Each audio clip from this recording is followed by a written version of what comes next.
Hi guys, 94.3 my FM से मैं हूं आरजे नवनीत आपके साथ में। ऑफ बीट टॉक्स में आज एक ऐसी शख्सियत से मुलाकात हो रही है जिनकी वीडियोस हमने खूब देखे, खुद इंस्पायर हुए और लोगों को इंस्पायर होते देखा। मेरी और इनकी नाम राशि सेम ही है। ये सोनू शर्मा है और मैं सोनू दुबे हूँ।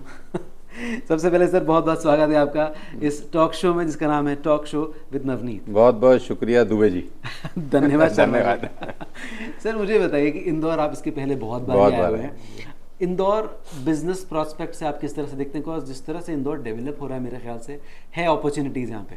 बहुत अपॉर्चुनिटीज़ हैं और जैसा कि आपको पता ही है कि आज मैं जिस इवेंट के लिए आया हूँ वो एक रियल एस्टेट का बहुत बड़ा इवेंट है और मेरा ऐसा मानना है कि प्रोग्राम वहीं होते हैं जहाँ पर पॉसिबिलिटीज़ होती हैं जी। तो आज बहुत सारे डेवलपर्स और बिल्डर्स लॉबी यहाँ पर मौजूद है, तो देखते हैं कि क्या होता है। लेकिन जो ओवरव्यू है इंदौर का और जो अपकमिंग सिटीज़ है और आपकी सिटी के साथ सबसे अच्छी बात है जब भी लैंड करते हैं तो बहुत साफ सफाई रहती है, बहुत सुंदर लगता है यार।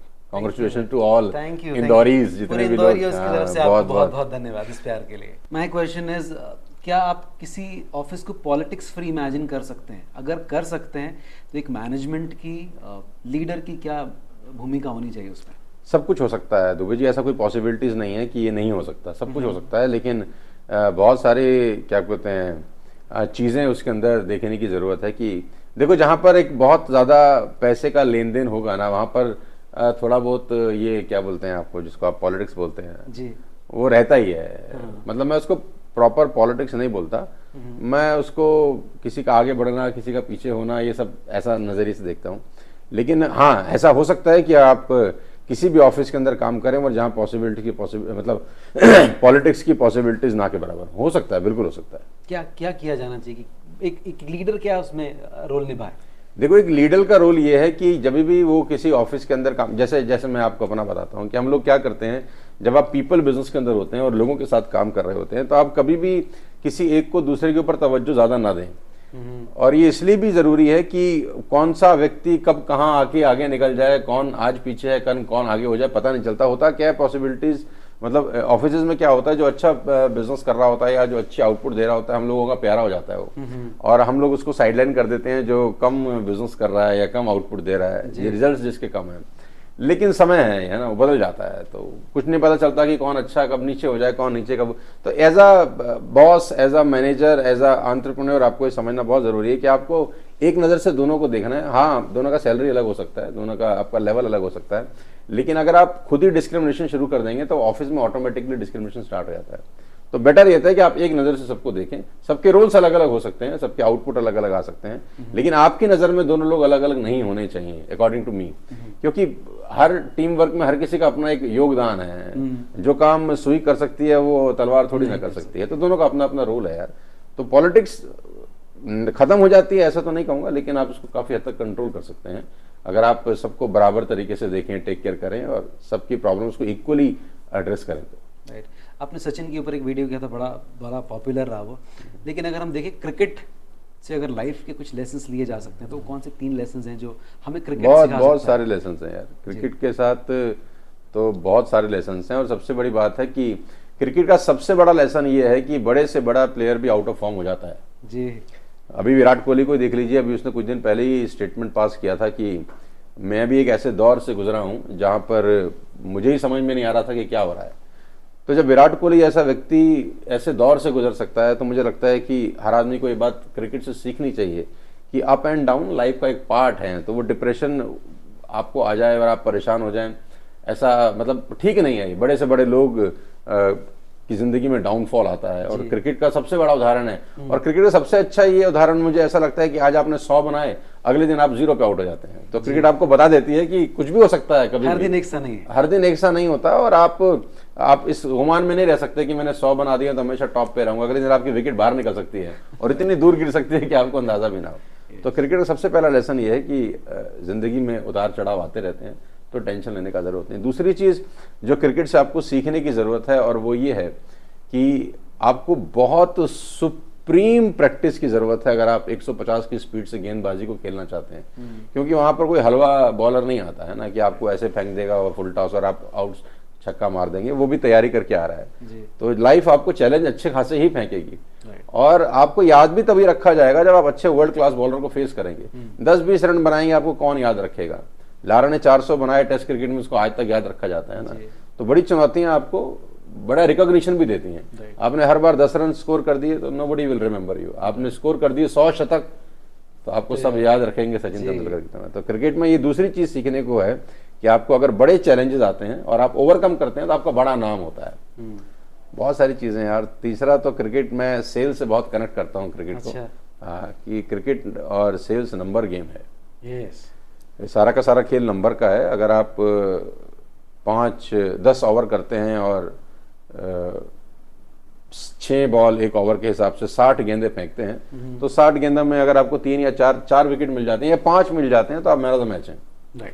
तो 60 बार प्रयास करने के बाद अगर आप 5 बार सफल हो जाएं तो आप मैन ऑफ द मैच है। तो ये बहुत बड़ी बात है यार। तो अगर आपका रेशियो 5 आउट ऑफ 60 है तो आप जीत गए हैं। लेकिन लोगों को लगता है कि यार हमने 10 बार कोई काम किया और हम तो सफल ही नहीं हो पाए। ऐसा कभी नहीं होता। बड़े से बड़ा क्लास बॉलर भी ना 60 गेंदों में 60 आउट नहीं कर सकता। तो आपको 60 में से 5 का रेशियो अगर मिल रहा है तो आपने लाइफ में सफल हैं और मौज रही, खुश रहिए। ये बहुत अरे बुरा नहीं है, सबसे अच्छा रेशियो है ये। आपकी माँ की कोई ऐसी सीख जो आपको लगता है वो ताकत बन के आपके भीतर है? यार एक नहीं है, मेरे पास तो बहुत सारी सीखें हैं। मेरी माँ ने एक्चुअली तो मुझे बहुत कुछ सिखाया, लेकिन मुझे अच्छे से याद है कि जब मैं स्कूल में था तो मैं पढ़ता बहुत कम था। तो पीटीएम के अंदर बुलाई जाता है कंप्लेंट करने के लिए ना कि आप बुला के लाएं। तो माई फादर, मेरे पापा बोलते थे मैं नहीं जाऊंगा, मेरी मदर को भेज देते। तो मेरी मदर मुझे जब जाती थी मुझसे पीटीएम में मिलने के लिए तो मैं नॉर्मली बाहर ही खड़ा रहता था। उस टीचर बाहर निकाल देती थी क्योंकि मैं अपने स्कूल का आउटस्टैंडिंग स्टूडेंट था। आउटस्टैंडिंग बोले तो टीचर बाहर खड़ा रखती थी। तो मेरी मदर हमेशा मुझे एक बात बोलती थी कि कोई मार्कशीट किसी का फ्यूचर डिसाइड कभी नहीं करती। क्योंकि मेरी मम्मी मुझे बोलती थी हमें खुद ही याद नहीं हमारी मार्कशीट रखी कहाँ है। ऐसा थोड़ी ना कि हम सफल नहीं हुए आज तक। तो मतलब वो आती थी मेरी कंप्लेंट सुनने के लिए और मुझे मोटिवेट करके चली आती थी कि कोई बात नहीं यार, ठीक है, मार्कशीट आपका फ्यूचर कभी डिसाइड नहीं करती। तो मुझे उनकी वो लाइन अभी भी याद है और मैं अपने न जाने कितने सारे प्रोग्राम में बोलता भी हूँ। हम लोग सब जितना हनुमान जी को जानते हैं वो किसी के थ्रू या कुछ थोड़ा बहुत जब पढ़ा है उसके थ्रू। आप आई एम श्योर बहुत ज़्यादा पढ़ते हैं। तो अगर वो सामान्य लोग जो हनुमान जी को बहुत कम जानते हैं, एक ऐसी चीज़ जो लगता है कि कॉमनली लोगों को नहीं पता और you want to share about भगवान हनुमान? देखो, खुली किताब है, बहुत सारी चीज़ें बहुत सारे लोगों को पता ही हैं। ऐसा तो मैं और खुद ही कम से कम 50 बार तो मैं सारी चीज़ें बता ही चुका हूँ। तो मैं ऐसी कोई नई चीज़ अभी अचानक मैं ऐसा याद नहीं आता मुझे कि जो मैं आपको बताऊँ और आपको ना पता हो। लेकिन पता होने से आपकी ज़िंदगी में फ़र्क हो रहा है कि नहीं हो रहा है ये गारंटी नहीं है मुझे। तो इम्प्लीमेंट कर रहे हैं कि नहीं कर रहे, that will make all the difference. हाँ, बहुत सारी चीज़ें सीखने को हैं, लेकिन सबसे चीज़ अच्छी तो मुझे ये लगती है उनकी कि वो हमेशा प्रसन्न रहते हैं। आदमी को खुश रहना चाहिए। हिंदुस्तान में खासतौर पर वैसे इतना टेंशन है यार, है ना। किसी गर्लफ्रेंड उसका फ़ोन नहीं उठा रही, किसी की माँ उससे लड़ रही है ना, किसी के बाप ने उसको सूद दिया अच्छे से, है ना, वो टीचर उसको पसंद नहीं कर रही, वो टीचर को पसंद नहीं कर रहा। 100 टेंशन है यार। आदमी को प्रसन्न रहना चाहिए। मैंने तो वहाँ से एक बात सीखी है कि वो एकमात्र ऐसे पूरे के पूरे उस पिक्चर के अंदर उनका जो रोल है वो आरंभ से अंत तक वो प्रसन्न है। हर आदमी आपको उदास मिलेगा उस पूरे की पूरी कहानी में। माएँ भी उदास हैं, उनके पति चले गए, भाई उदास हैं, गुरु उदास हैं, सारे उदास हैं। राम खुद उदास हैं, उनकी पत्नी कोई ले के चला गया, हरण हो गया। लेकिन हनुमान जी आपको दिखाई नहीं देंगे। पूरी की पूरी रामायण आप उठा के देख लें, शुरू से लेकर एंड तक, आरंभ से अंत तक, वो आपको पसंद दिखाई देगा। ऑलवेज उनकी टेंशन, उनकी जिंदगी में टेंशन नाम की कोई चीज़ नहीं जी। और यही उनकी मुझे लगता है कि सफलता का सबसे बड़ा सीक्रेट भी है। एक लास्ट क्वेश्चन, ऐसा कहते हैं कि आपकी लाइफ का एक लेसन या एक थॉट तो हमेशा से चलता है कि वो एक थॉट जो कि आपको हमेशा जिंदा रखता है, वो एक थॉट जो आप हमेशा दिमाग में रखते हैं। मेरा ऐसा मानना है दोस्त कि 60% लोग जो इस हिंदुस्तान के अंदर हैं वो अगर आप उनको 100 रुपया देंगे तो वो 60 रुपये का काम करेंगे। मेरे को बहुत अंदर तक ये बात बिल्कुल क्लियर है और मैं अपनी कुछ वर्कशॉप में बोला भी हूँ। अचानक आपने पूछा तो मैं आपको बता देता हूँ। आपके भी काम का है, शायद जो लोग सुन रहे हैं उनके काम का हो जी, कि 100 रुपये अगर आप उनको देंगे ना तो वो 60 रुपये का ही काम करेंगे। 20% लोग ऐसे हैं जिनको आप 100 रुपया देंगे तो वो शायद 80 रुपये का काम कर जाएं। 18% लोग ऐसे हैं जो 100 रुपया देंगे तो 100 रुपये का ही काम कर जाएंगे, वो अपने पैसा को जस्टिफाई कर देंगे। 2% लोग ऐसे हैं जिनको आप 100 रुपया दे देंगे ना तो वो हो सकता है 120 रुपये का या हो सकता है 200 रुपये तक का काम कर दें। ये वो लोग हैं जो दुनिया को चलाते हैं। बाकी सब लोग आ रहे हैं जा रहे हैं, आ रहे हैं जा रहे हैं, आ रहे हैं जा रहे हैं। ये 2% लोग हैं जो हिस्ट्री पढ़ नहीं रहे, लिख भी रहे हैं। आज अगर ये 100 रुपया इनको दिया जा रहा है और ये 200 रुपये का काम कर रहे हैं, तो कल इनको 200 दिया जाएगा, ऑटोमेटिकली वो वहां तक पहुंच जाएंगे। फिर ये हो सकता है 300-400 रुपये का काम करने लग जाए, फिर वो वहां तक पहुंच जाएंगे। फिर जब इनको 400 रुपये दिया जाएगा तो हो सकता है 700-800 रुपये का काम करने लग जाए। तो ये इनका तरीका है आगे बढ़ने का। लेकिन जिसको 100 दिया जा रहा है, जब वो 60 का काम करने लग जाता है तो एक दिन उसको 60 मिलना शुरू हो जाते हैं। तो फिर वो 40 का काम कर रहा होता है, तो एक दिन वो 40 तक पहुंच जाता है।